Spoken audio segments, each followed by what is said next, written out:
ನಾವು ಇಬ್ಬರಿಗೆ ಈ ದೇಶದಲ್ಲಿ ಸಲ್ಯೂಟ್ ಮಾಡೋಣ. ಒಬ್ಬರು ಈ ದೇಶ ಕಾಯುವಂಥ ಯೋಧರಿಗೆ, ಇನ್ನೊಂದು ಈ ದೇಶವನ್ನು ತಿದ್ದುವಂಥ ಶಕ್ತಿ ಇರ್ತಕ್ಕಂಥದ್ದು ಶಿಕ್ಷಕರು ಅಲ್ವಾ? ಇನ್ಯಾರು ಮಾಡ್ತೀರಾ? ಯಾರು ಮಾಡ್ತೀರಾ ಅಲ್ವಾ? ಇವರಿಬ್ಬರ ತಾನೇ ನಮಗೆ ದಾರಿ ದೀಪಗಳಾಗಿರುವಂಥದ್ದು.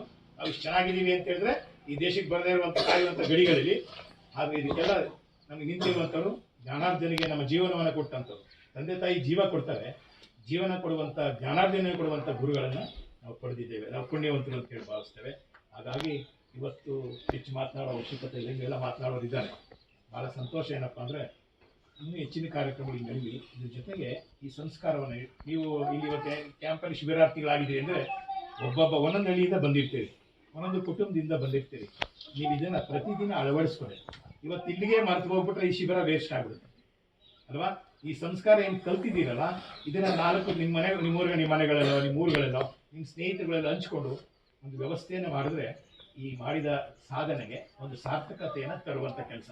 ನಾವು ಏನಪ್ಪ ಇಲ್ಲಿ ಕೇಳಿದ್ದೀವಿ, ಇಲ್ಲಿ ಕೇಳಿ ಇಲ್ಲಿ ಬಿಟ್ಬಿಟ್ಟು ನಾವೇನೋ ಆಚರಣೆ ಮಾಡಲಿಲ್ಲ ಅಂದರೆ, ಅನುಭವಕ್ಕೆ ಬರಲಿಲ್ಲ ಅಂದರೆ ಅದೇನು ಪ್ರಯೋಜನ.